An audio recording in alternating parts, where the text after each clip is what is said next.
పేరెంట్స్కి ప్రేమ లేకపోవడం కాదు. సో అది రైట్ వేలో ఛానలైజ్ చేసామా లేదా అనేటువంటిది చాలా చాలా ఇంపార్టెంట్. సో దానికోసమే ఇప్పుడు నేను చెప్తున్నది, మనకి ఎడ్యుకేషన్ ఎక్కువ ఇప్పుడు ఉన్నటువంటి పేరెంట్స్కి టైం తక్కువ, పేషెన్స్ తక్కువ. మనకి ఆ పేషెన్స్ అనేటువంటిది చాలా ఇంపార్టెంట్. పిల్లల విషయంలో పేషెన్స్ అనేటువంటిది చాలా ఇంపార్టెంట్. అప్పుడు ఉన్నటువంటి వాళ్ళకి ఇప్పుడు ఉన్నటువంటి వాళ్ళకి ఉన్న తేడా పేరెంట్స్ విషయంలో, అప్పుడు వాళ్ళు తక్కువ చదువుకున్నా, ఎక్కువ మంది చదువుకోకపోయినా వాళ్ళలో ఆ పేషెన్స్ ఎక్కువ.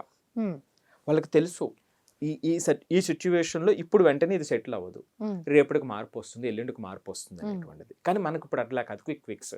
నేను చెప్పాను నువ్వు చేయాల్సిందే, రైట్? సో ఈ సందర్భంలో తెలియకుండానే వాళ్ళు కొన్ని తప్పులు చేస్తారు.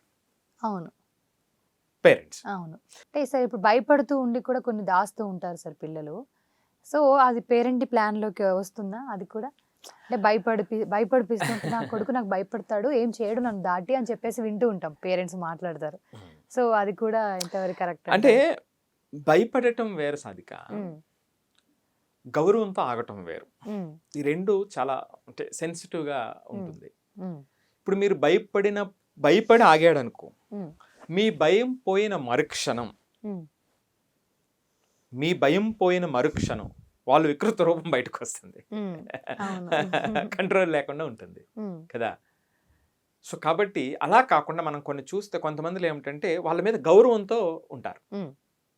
అది మీరున్నా లేకపోయినా మీరు అనుకున్నట్టుగానే చేస్తారు వాళ్ళు. సో కాబట్టి ఇక్కడ ఏమిటంటే అక్కడ ట్రస్ట్ బిల్డ్ చేయవలసినటువంటి, రెస్పెక్ట్తో ట్రస్ట్ బిల్డ్ చేయవలసినటువంటి అవసరం ఉంటుంది. ఓకే, అది తేడా.